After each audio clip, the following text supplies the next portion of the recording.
अच्छा स्टूडेंट्स, अब पढ़ रहे थे कि पोटेंशियल एनर्जी होती है ना, ये स्टोर्ड एनर्जी होती है। केमिकल किस फॉर्म में स्टोर है? बॉन्ड्स की सूरत में स्टोर है, ठीक है। और यही बॉन्ड्स जब टूटेंगे तो एनर्जी रिलीज़ होगी, और वो एनर्जी जो होती है, अब जब रिलीज एनर्जी है तो वो काइनेटिक एनर्जी बन जाएगी, ठीक है। वही लिखा हुआ है, and release as kinetic energy. और ये एनर्जी काइनेटिक एनर्जी की सूरत में रिलीज़ हो जाती है व्हेन दीज बॉन्ड्स ब्रेक, जब ये बॉन्ड्स टूटते हैं, ठीक है। ये मैंने आपको दिखा दिया था पहले ही। अब हम पढ़ते हैं बायोएनर्जेटिक्स क्या है। बायोएनर्जेटिक्स की डेफिनेशन इंपॉर्टेंट है। अच्छा, बायोएनर्जेटिक्स क्या है? इट इज़ द, देखो बायो का मतलब होता है living organisms, life. Bio means life, life मतलब लिविंग ऑर्गेनिजम्स, ठीक है। और इनर्जेटिक्स में एनर्जी। तो लिविंग ऑर्गेनिजम्स के अंदर एनर्जी जो है ना, उसकी स्टडी हम करेंगे, ठीक है। बायो मतलब लिविंग ऑर्गेनिजम्स, इनर्जेटिक्स में एनर्जी। लिविंग ऑर्गेनिजम्स के अंदर वो जो एनर्जी है उसकी स्टडी, उसकी क्या स्टडी करेंगे कि वो जो एनर्जी है उसका क्या रिलेशनशिप है, और दूसरा एनर्जी के ट्रांसफॉर्मेशंस क्या है। क्या मतलब? बायो इनर्जेटिक्स क्या है? स्टडी है, किसकी स्टडी है? Of the energy relationships, energy relationships की। एनर्जी रिलेशनशिप में मुराद है कि फोटोसिंथेसिस में एनर्जी में बनती है एटीपी, ठीक है। ये हम आगे जाके पढ़ेंगे। जो एटीपी होती है ना, ये एक एनर्जी करेंसी है सेल की, ये बहुत इंपॉर्टेंट है। सेल को काम करने के लिए एटीपी ही चाहिए। एक एटीपी नहीं होती तो सेल काम नहीं कर सकता, ये एटीपी है, ठीक है। ये जिस तरह हमारी दुनिया में रुपया पैसा चलता है ना, रुपी करेंसी है, इसी तरीके से सेल की दुनिया में जो करेंसी है ना, एनर्जी करेंसी, वो एटीपी है। सेल की दुनिया में सब, हमारी दुनिया में सब काम पैसे से चलता है। रुपी मतलब पैसा हो तो आप कुछ भी ले लो, खरीद लो। इसी तरीके से सेल की दुनिया में भी जो भी काम होगा ना, वो एटीपी से चलेगा, ठीक है। मतलब एटीपी होगा तो एटीपी, उस एटीपी को इस्तेमाल करके सेल अपने हर काम कर सकता है। तो इसलिए वो जो एनर्जी है ना, उस एनर्जी का क्या रिलेशनशिप है, मतलब वो एनर्जी फोटोसिंथेसिस में बनी, सेलुलर रेस्पिरेशन में, फिर टूटी, इस्तेमाल हुई, तो ये कैसे सब कुछ चलता है किस। और दूसरा एनर्जी की ट्रांसफॉर्मेशंस। एनर्जी की ट्रांसफॉर्मेशन का मतलब होता है कन्वर्जन, कन्वर्ट होना, एक फॉर्म से दूसरी फॉर्म में कन्वर्ट होना, एक फॉर्म में दूसरी फॉर्म में, एक फॉर्म से दूसरी फॉर्म में, एक फॉर्म से दूसरी फॉर्म के अंदर जाना। जैसा कि मैं आपको बताती हूँ, एटीपी है, जिस तरह मैंने आपको ग्लूकोज है, जिस तरह आपने खाना खाया ग्लूकोज था। ग्लूकोज के अंदर जो एनर्जी होती है ना, वो आपके अंदर जाएगी। आपके सेल के पास ग्लूकोज आया, ग्लूकोज ने उस सेल ने क्या किया, उस ग्लूकोज को तोड़ा, और उस ग्लूकोज को तोड़ के ग्लूकोज की जो एनर्जी थी ना, उस एनर्जी को पकड़ के एक दूसरी फॉर्म ऑफ एनर्जी में कन्वर्ट कर दिया। कौन सी फॉर्म ऑफ एनर्जी में? जैसा कि मेरा हाथ ये काम कर रहा है, कैसे काम कर रहा है? जो मेरे हाथ के मसल्स है ना, वो काम कर रहे हैं, वो मसल्स कॉन्ट्रैक्ट कर रहे हैं। तो ये मसल्स को कॉन्ट्रैक्ट करने के लिए भी एटीपी चाहिए थी, ठीक है। तो वो एटीपी कहाँ से आई? वो जो ग्लूकोज के अंदर, हमारे ग्लूकोज के बॉन्ड के अंदर एनर्जी स्टोर हुई थी, सेल ने उस बॉन्ड को तोड़ा, एनर्जी रिलीज हुई, और उस एनर्जी को एटीपी में कन्वर्ट कर दिया। और वो एटीपी जो है ना, वो मसल अब इस्तेमाल कर रहा है, और ये देखो मेरे हाथ के मसल्स मूव कर रहे हैं, ठीक हो गया। इसी तरीके से हमारे ब्रेन के अंदर आपने पढ़ा, नर्व इम्पल्सिस होती है, न्यूरॉन्स होते हैं। ये जो न्यूरॉन्स सेल्स होते हैं, ये अपना एक सेल ने पैगाम दूसरे सेल तक पैगाम पहुंचाना है, वो नर्व इम्पल्स की सूरत में जाता है। और नर्व इम्पल्स क्या है? इलेक्ट्रिकल सिग्नल्स होते हैं, ठीक है। तो ये जो मैंने हमारे सेल, ब्रेन के सेल भी यही करते हैं। जो आपने ग्लूकोज खाया, उस ग्लूकोज को लेते हैं और ग्लूकोज को तोड़ के उसको एनर्जी में कन्वर्ट करते हैं। आप किस फॉर्म में ऑफ एनर्जी में कन्वर्ट करेंगे? इलेक्ट्रिकल एनर्जी में, क्योंकि ब्रेन के अंदर तो इलेक्ट्रिकल एनर्जी चाहिए होती है नर्व इम्पल्सिस की सूरत में जो होती है। ये आप चैप्टर 4 में थोड़ा सा पढ़ के आए हैं, ठीक है। तो ये एनर्जी ट्रांसफॉर्मेशन है कि एक एनर्जी की फॉर्म ग्लूकोज दूसरी एनर्जी की फॉर्म में कन्वर्ट कैसे हो रही है, ये हम सारा पढ़ेंगे आगे जाके। बायोएनर्जेटिक्स में हमें क्या पढ़ना है? एनर्जी की रिलेशनशिप और एनर्जी की ट्रांसफॉर्मेशंस कैसे होती है, किन के अंदर, बायो मतलब लाइफ, लिविंग ऑर्गेनिज्म के अंदर ये सारा काम कैसे चल रहा होता है, ये हम बायोएनर्जेटिक्स में पढ़ेंगे। ये इंपॉर्टेंट डेफिनेशन है, ठीक है। उसके बाद वो नीचे उन्होंने जनरल बताया हुआ है कॉन्सेप्ट, जिस तरह के मैं आपको पहले बता चुकी हूँ कि आप कोई भी खाना खाते हैं, लाइक आपने कोई रोटी खाई, रोटी के अंदर जैसी बात है ग्लूकोज होता है, बॉडी के अंदर जाएगी, बॉडी उसको छोटे सिंपलर सब्सटेंस में तोड़ देगी, वो ग्लूकोज होता है। अभी जो ग्लूकोज है ना, इस ग्लूकोज के बॉन्ड्स के अंदर मैंने आपको पहले बताया है, जो ग्लूकोज है, इस ग्लूकोज के जो सारे बॉन्ड्स हैं, ये ग्लूकोज के कंप्लीट स्ट्रक्चर है पूरा। इस ग्लूकोज के सारे बॉन्ड्स के अंदर ना एनर्जी स्टोर्ड है। कौन सी एनर्जी स्टोर्ड है? स्टोर्ड एनर्जी तो हमेशा पोटेंशियल एनर्जी होती है, तो वो पोटेंशियल एनर्जी स्टोर्ड है। वो बॉन्ड्स टूटेंगे, उन बॉन्ड्स के टूटने से एनर्जी रिलीज होगी, ठीक। वो जो रिलीज एनर्जी है ना, उसको दो फॉर्म में कन्वर्ट कर दिया जाएगा। ये देखिए, उस रिलीज एनर्जी को दो फॉर्म में कन्वर्ट किया जाएगा, एटीपी की सूरत में और एक हीट की सूरत में।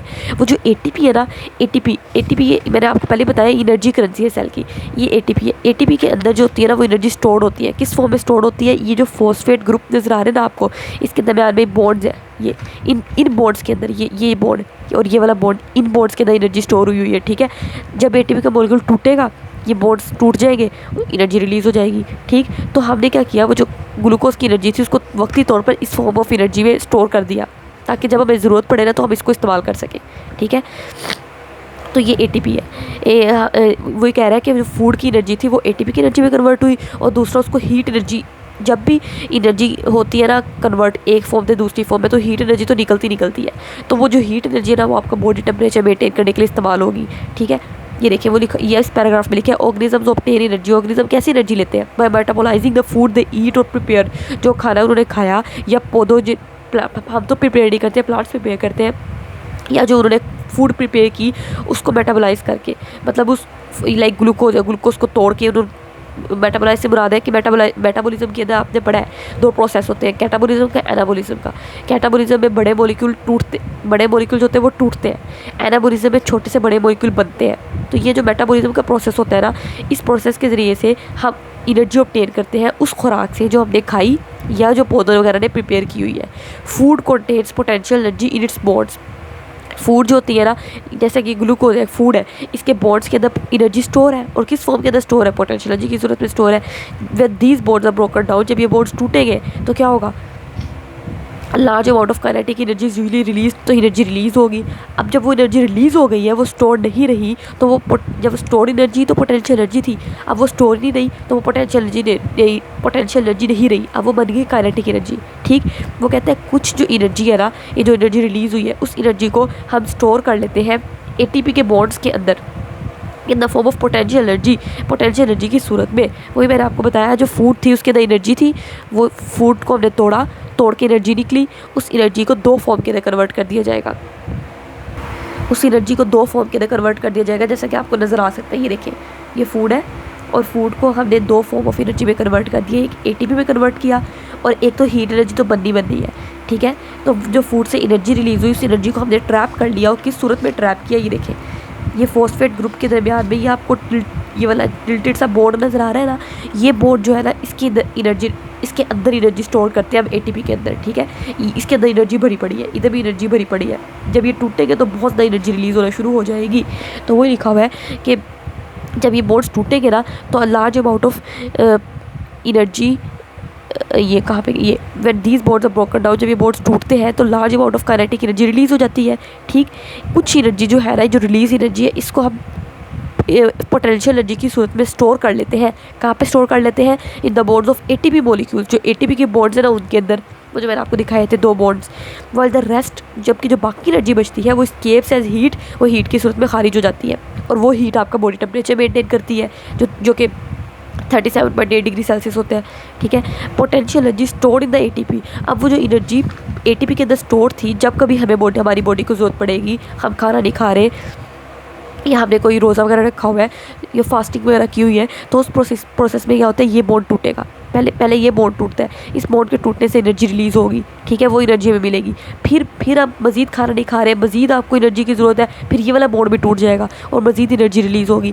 ये जो एनर्जी है ना, फिर इनको इस्तेमाल करेगी हमारी बॉडी। ठीक है, जो पोटेंशियल एनर्जी स्टोर हुई थी ATP के अंदर इज़ अगेन ट्रांसफॉर्म्ड, उसको दोबारा कन्वर्ट कर दिया जाता है काइनेटिक एनर्जी के अंदर। कब? To carry out the life activities, जब हम अपनी ज़िंदगी के काम करने होते हैं, जब हमारा जो सेल होता है उसने अपनी एक्टिविटीज़ परफॉर्म करनी होती है, तो तब क्या होता है, जो ATP के बॉन्ड के अंदर एनर्जी रिलीज़ हुई थी, इस एनर्जी को भी रिलीज़ कर दिया जाता है। ठीक हो गया, और इस एनर्जी को फिर इस्तेमाल कर लिया जाता है। सेल मुख्तलिफ कामों के लिए इस्तेमाल करते हैं, लाइक मैं लिख रही हूँ, तो जो मेरे मसल सेल्स हैं इनको एनर्जी चाहिए, तो वो एनर्जी फिर मसल सेल्स यहाँ से ले लेंगे, इन बॉन्ड्स को तोड़ के ले लेंगे। ठीक हो गया, ये लिखा हुआ है। इसके अलावा साइड पैराग्राफ में ये बताया हुआ है, अच्छा ये देखिए, साइड पैराग्राफ में ये बताया हुआ है कि जो प्लांट्स होते हैं और सब माइक्रो ऑर्गेनिज्म, हमें पता है कि कुछ ऑर्गेनिज्म अपनी खुराक खुद बना लेते हैं, जैसा कि प्लांट्स के पास ना ग्रीन कलर का क्लोरोफिल होता है, तो उस क्लोरोफिल की मौजूदगी की वजह से वो खुद अपनी खुद खाना बना लेंगे, अपना फूड बना लेंगे, उन्हें किसी की ज़रूरत नहीं होती। ठीक है, प्लांट्स और कुछ माइक्रो ऑर्गेनिज्म, कुछ बैक्टीरिया,